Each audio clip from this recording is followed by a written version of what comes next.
जी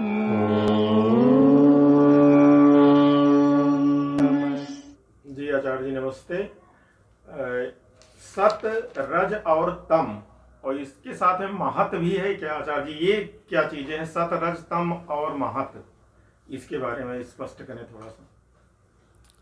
ये जो हमें अपनी आँखों से संसार दिखाई देता है, जगत दिखाई देता है, चलता फिरता घटता बढ़ता परिवर्तनशील जो जगत दिखाई देता है, ये किसी चीज़ से बना हुआ है। ये सारा का सारा जगत किसी न किसी चीज़ से बना हुआ है। तो जिस चीज़ से बना है वो भी कई कई स्तर से बना है। जैसे मान लीजिए एक व्यक्ति को कुर्सी चाहिए। अब कुर्सी अगर उस व्यक्ति को चाहिए तो वो व्यक्ति अपनी कुल्हाड़ी आरी उठाता है और लेकर के किसी पेड़ के पास में पहुंच जाता है। उस पेड़ को काट छांट करके वो डाल को पहले अलग कर लेता है, फिर उसको चीर देता है, फिर उसको रंदा मार के चिकना कर देता है। अभी तक वो लकड़ी है, पहले वो पेड़ था, उस पेड़ को उसने काट पीट करके लकड़ी बना दिया, लकड़ी को चीर दिया, तब भी वो लकड़ी ही है। जब उन्होंने उसको एक शेप दे दिया तब हम उसको बोलेंगे ये पावा है, ये पाटी है, ये शिरई है, ये पटरी है। उसके मैंने अलग अलग नाम कर दिए। फिर मैंने उनको चारों को यथास्थान एक रूप में मैंने उसको जोड़ दिया। अब वो बन गया कुर्सी। अब मैं कहता हूँ मैं कुर्सी पर बैठा हूँ। तो कुर्सी ऐसा इस रूप में तो कभी प्रकट हुआ नहीं था। कुर्सी तो किसी रूप में से निकल करके आया है। ऐसे जो जगत पूरा ब्रह्मांड भी किसी न किसी रूप में से निकल करके आया है। नियम यह है कि जो जिससे बनता है वो जो बनने वाली चीज़ होती है वो स्थूल होती है और जो बनाने वाली चीज़ होती है वो सूक्ष्म होती है। जिससे वस्तु बनेगी वो सूक्ष्म होगा, जो बनेगा वो स्थूल होगा। बीज था छोटा सा माइक्रोग्राम का और बना तो इतना बड़ा पहाड़ बरगद बन गया। उस बरगद से आप 1000 कुर्सियाँ बना डालते, 100 कुर्सियाँ बना डालते हैं। पैदा हुआ है एक बीज में से, लेकिन वो बीज भी आपको दिख रहा है, वो भी पैदा हुआ है। वो बीज भी सदा से नहीं, वो भी पैदा हुआ है। अब वो किस चीज़ से पैदा हुआ है? उसमें 5 चीज़ें मिली हुई हैं, धरती, जल, वायु, अग्नि और आकाश। इनमें से एक चीज़ खत्म कर दो तो कोई बीज कभी उगेगा नहीं। मिट्टी ना दो, बीज उगेगा नहीं। जल ना दो, बीज उगेगा नहीं। सूर्य की रोशनी ना दो, बीज उगेगा नहीं। हवा न लगे, पानी दे दीजिए, धूप दे दीजिए, मिट्टी दे दीजिए, गमले में पानी भर दीजिए, बीज डाल दीजिए, हवा न जाने दीजिए, तो बीज उगेगा नहीं? उगेगा, मरेगा। उगा भी रहेगा तो मर जाएगा। तीनों चीज़ें हैं, वायु नहीं है, वायु नहीं होगा तो भी नहीं उगेगा। और आकाश न मिले तो कहीं जा ही नहीं सकता, बढ़ ही नहीं सकता है। तो इस एक बीज के निर्माण में भी धरती, जल, वायु, अग्नि, आकाश, ये 5 तत्व मिले हुए हैं। ये 5 तत्व भी मिले हैं तो बने हैं किसी न किसी से, तो इनका भी कोई न कोई सूक्ष्म होगा, इनका भी कोई न कोई छोटा छोटा होगा।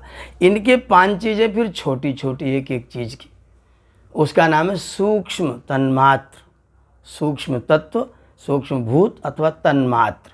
वह है शब्द, स्पर्श, रूप, रस और गंध। शब्द से, शब्द माने आकाश, बोलूँगा तो उसे आकाश चाहिए, आकाश नहीं होगा तो शब्द नहीं होगा। उसके बाद में फिर स्पर्श, वायु होगा तो स्पर्श होगा, वायु नहीं होगा तो स्पर्श नहीं होगा, वो वायु से स्पर्श। और अग्नि है तो तेज, जल है तो रस, और पृथ्वी है तो वजन, भार। ये 5 चीज़ें जब मिलती हैं तो क्षुद्र पाव गगन समीर बनते, उनसे बीज बनता है। ये बीज की तीसरी पीढ़ी चल रही है, शब्द, स्पर्श, रूप, रस, गंध। ये भी बने हुए हैं किसी चीज़ से। इनका मूल तत्व क्या है? उनका मूल तत्व है मम, पना, अहंकार, ममत्व, मोह। उनके कारण से सारी चीज़ें पैदा होती हैं। इनका मूल कारण अहंकार हुआ। अहंकार भी मूल तत्व नहीं है, उसका भी मूल कारण महत तत्व हुआ, जो आपने 4थे नंबर पर दिया है। वो महत तत्व है 5वीं पीढ़ी की कारण परंपरा। कार्य से कारण की ओर जाने पर 5वीं पीढ़ी में महत तत्व आया। वो महत भी बना हुआ है किसी चीज़ से। वो किस चीज़ से बना है? वो बना है सत्व, रजस और तमस में से। ये प्रकृति के मूल मटेरियल है, ये मूल मैटर है। इसको हम लोग बोलते हैं ये मैटर है। और महत से आगे बढ़ेंगे तो फिर फॉर्म में आ गया। सत्व रजस तमस मैटर में है, महत आने पर फॉर्म में आएगा। फिर महत से अहंकार, अहंकार से पंच तन्मात्र, पंच तन्मात्र से स्थूलभूत, स्थूलभूत से फिर इंद्रिया इत्यादि, फिर सारा का सारा जगत। ये बनने की परंपरा है। तो बना हुआ पहला तत्व, क्रिएटेड, जिसके से निर्माण होता है, वो पहला तत्व है महत तत्व। उस महत, वो पहला बना तत्व है, उसके पहले वाला जो तत्व है वो बना हुआ नहीं है। सत्व रजस और तमस बनता नहीं है, वो होता है, वो नित्य है और सदा से है और सदा रहने वाला है।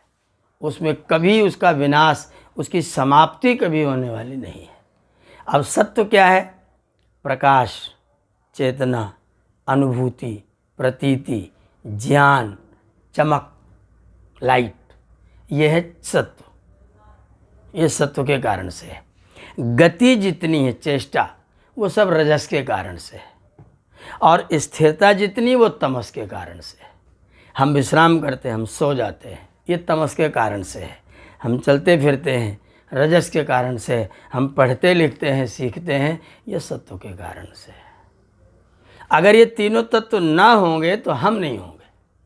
हमारा ये जो वर्तमान रूप है, वो वर्तमान रूप हमारे पास में नहीं होगा। ये है क्योंकि सत्व, रजस और तमस, ये तीनों तत्व हैं, ये धरती के मूल मटेरियल हैं। इनको सांख्य दर्शन में आचार्य कपिल ने सत्व रजस तमसाम साम्यावस्था प्रकृति कहा है। प्रकृति का मतलब जिसमें से सब कुछ कृति के रूप में निकलता है, उसका नाम है प्रकृति। जिसमें से सब कुछ कृति के रूप में प्राप्त होता है, वो जो मूल मटेरियल है, उसका नाम है प्रकृति। तो सत्व, रजस और तमस, ये तीनों जो हैं वो मूल, इसको विज्ञान की भाषा में आप इलेक्ट्रॉन, न्यूट्रॉन, प्रोटॉन कह सकते हैं। इलेक्ट करने वाला इलेक्ट्रॉन, ये सत्वगुण है। वो इलेक्ट करता है, वो चयन करता है, क्या बोलना है, कैसा बोलना, चुनना है, लेना देना, ये इलेक्ट करने वाला इलेक्ट्रॉन। और जो उनके साथ में दौड़ करके चिपक जाता है, वो प्रोटॉन, वो अपनी टोन मिला लेता है। वो आपके जैसे अपना गुण देखेगा, आके चिपक जाएगा, वो प्रोटॉन है। जो खींचे इलेक्ट्रॉन, जो खींचे वो प्रोटॉन। और दो खींचने और खींचने वालों के बीच में जो कबर बन जाए, वो न्यूट्रॉन। सत्व, रजस और तमस, तमस कबर बन जाएगा। जो बीच का छिलका है ना, वो तमस है। उसकी जो वृद्धि है, जो रूप, रंग, आकार दिख रहा है, वो आपका रजस है। और जो उसके अंदर स्वाद है, जो गुण भरा हुआ है, जो ऊर्जा, चेतना आपको प्रदान करता है, वो सत्व है। कोई एक वस्तु ले लीजिए, उस वस्तु में तीनों चीज़ें विद्यमान होंगी, नहीं होंगी तो वस्तु नहीं होगी। तो सत्व, रजस, तमस जगत के निर्माण की मूल प्रकृति है, क्योंकि इसी से जगत बनता है। ये तीनों तो मूल प्रकृति है। और मूल प्रकृति से बनी हुई पहली विकृति महत्तत्व है। उस महत के बाद फिर बाकी सब महत्तत्व पूरे ब्रह्मांड पर्यंत बने हुए हैं। ये सांख्य दर्शन की सृष्टि के निर्माण की प्रक्रिया का कार्य कारण की पद्धति है। जी।